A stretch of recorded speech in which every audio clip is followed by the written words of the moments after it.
Welcome to Bull Market Stock Show. This is your host, Rian Hobson, and we have the NFP today at 2:30 South African time. And also we have the Canadian employment change that will be out also at 2:30. But I actually see the NFP number to drop drastically. I expecting about 100,000 jobs for the non-farmers payrolls and also an increase in the unemployment rate in the United States of about 5.7%.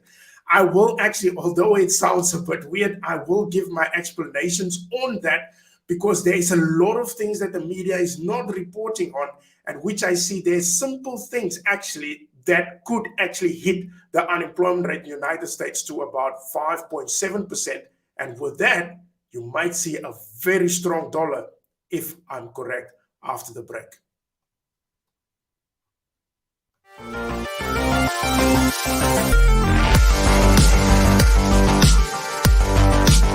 Keep your finger on the market pulse with the News Alerts tool. Stay up to date on the latest sentiment across all the major asset classes. Uncover bullish or bearish signals tied to specific assets that could be developing before major price moves, and track how news sentiment correlated with price in the past. Track the news volume on an asset, its fear index, and get a better feel for its underlying strength. All with News Alerts, your central hub for market information. That's higher trading from MarketsX. Good afternoon and welcome back to Bull Market Stock Show. This is your host, Rian Hobson. And please don't forget to subscribe to my YouTube page. And there's a link below on the markets.com. Please register your account and fund it with $250. Maybe you can get your signals, but I think it's a bit too late. But I will give actually signals later on to actually the people that do follow me on actually on the markets.com app because we have a challenge of $250. But please, I personally think that we will have a disastrous NFP number today, and the unemployment rate will actually go up to 5.7%, and we might get actually an NFP number of about 100,000 or maybe less. Now, it do sounds weird, but there was things actually that, especially yesterday, when you look at the job claims number, although the job claims number was a positive number for the United States because it was lower than the previous month and previous week, and also it was lower than the forecast. But that has to do with actually the people that are losing actually their benefits now.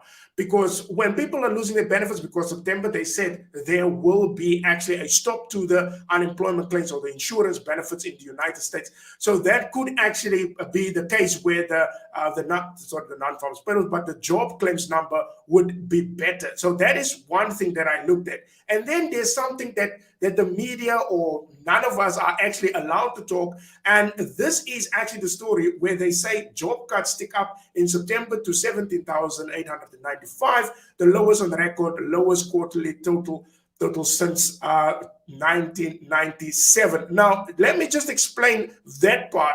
How's it, chart whisperer? Let me just explain that part. Now, the job cuts, actually, they said there's an uptick in the job cuts. So which means there's a lot of people that are actually getting laid off or they actually just resign.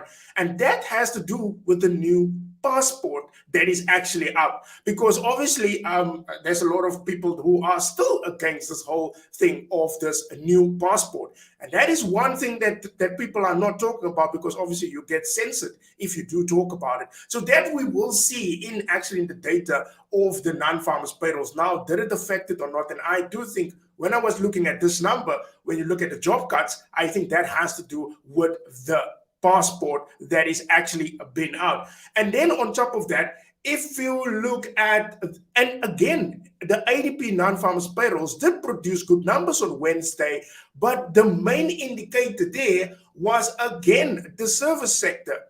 The service sector was the main producer of jobs. It actually created about 390 jobs, and then you have the goods produced was about the service sector provided about 466,000, and then you have the goods produced was about 102. So the service sector is again the part that actually drive on the job markets in actually the ADP non-farmers payrolls. But if you look at this, was now from the, it is not from the service side, it was now from the producer side of the United States. I'm just trying to get to the employment statistics. Here we go.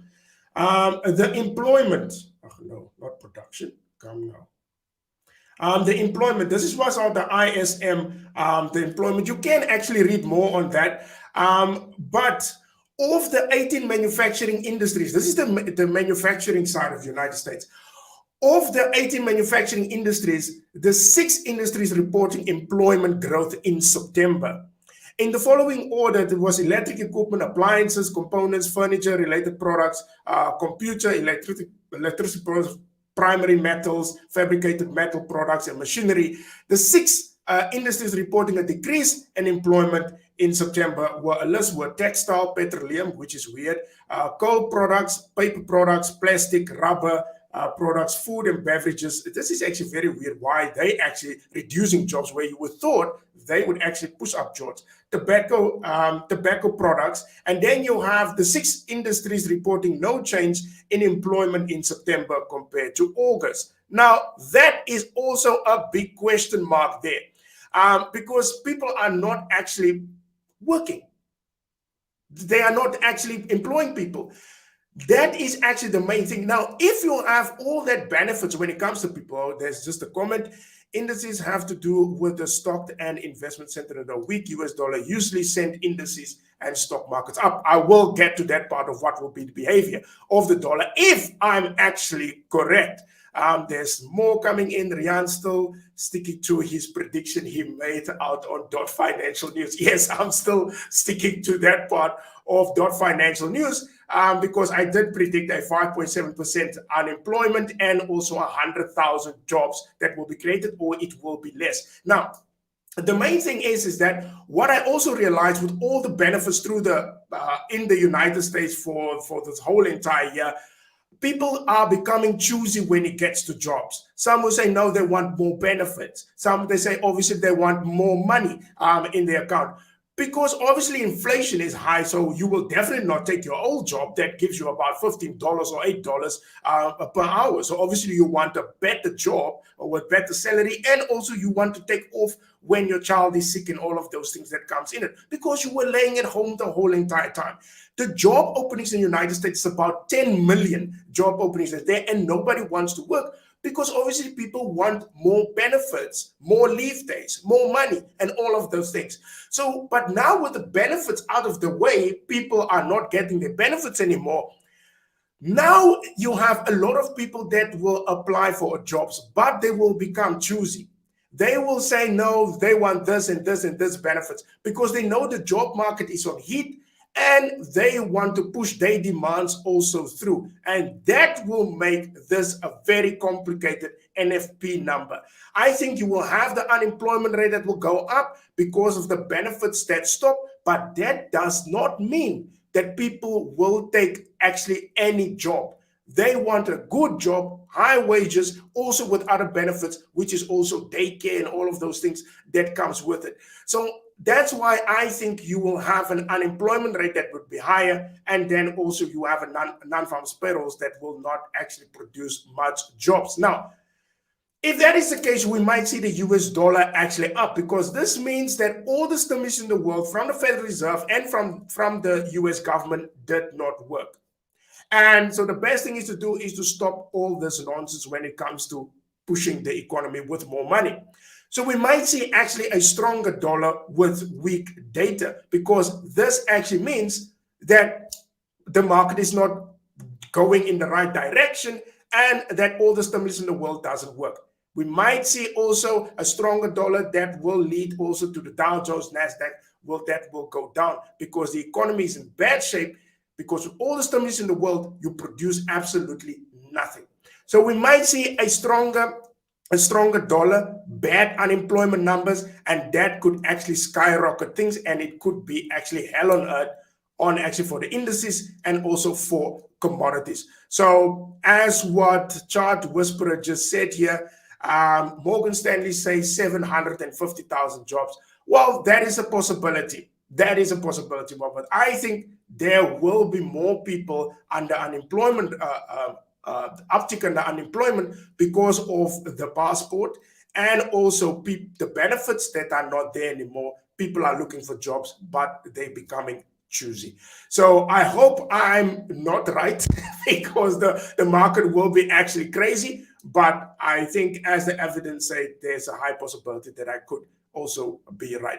So that is it from my side for today. Thanks a lot, guys, for the comments and also for the questions. There's just 1 year of a delicate. So when the number is bad, what are we expecting for the indices? And the indices will actually go down. The dollar actually will be stronger because all the stimulus in the world doesn't work. So we might see a very strong dollar and the indices actually going down extremely.